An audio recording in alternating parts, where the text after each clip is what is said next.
ஆண்டவர் அழைச்சார் தான். ஆண்டவருக்காக தன் குடும்பம், தன் இருந்த இடம் எல்லாத்தையும் விட்டு வந்தார். இன்னைக்கும் சபைக்குள்ள அநேக பேர் அநேக காரியங்களை விட்டு என்ன பண்ணியிருக்கேன், வந்திருக்கிறோம். அநேக காரியங்களை நம்ம செய்து கொண்டிருக்கிறோம். ஆனால் ஒரு நாளையும் நினைச்சிடாதீங்க ஆண்டவருக்குள்ள இருக்கிறேன்னு. ஏன்னா அந்த 11 வருஷம் தேவனோடு நடந்து வந்த ஆபிரகாம் செஞ்ச காரியம் பெருசா தெரியலாம். ஆனால் ஆண்டவருக்கு அது ஒரு காலம் பெருசா தெரியல. வீட்டை விட்டது, தன் சொந்த தேசத்தை விட்டது, எல்லாத்தையும் விட்டு ஆண்டவர் பின்னாடி பரதேசி மாதிரி ஆபிரகாம் வந்தாலும் அநேக காரியம் ஆபிரகாமோட இருதயம், நான் ஆண்டவருக்கு என்று ஏதாவது செஞ்சுட்டேன்னு அவன் நினைச்சாலும் ஆண்டோட இருதயம் என்னவா இல்லை,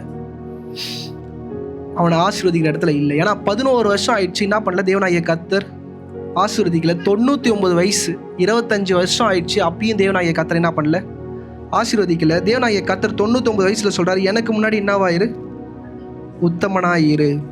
எந்த தகப்பன் கடிந்து கொள்ளுகிறார்களோ அவங்க என்ன பண்றாங்க, தன் பிள்ளைய.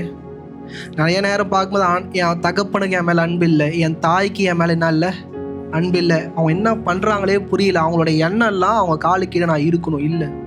தேவனாகிய கர்த்தர் ஆபிரகாமை நடத்தின விதம் எதற்காகனா, தன்னை அவனுடைய சொந்த பிள்ளையாய் பாவிப்பதுக்காக தான் ஆபிரகாம் என்ன பண்ணுறாரு, சில காரியங்களை பண்ணுறாரு.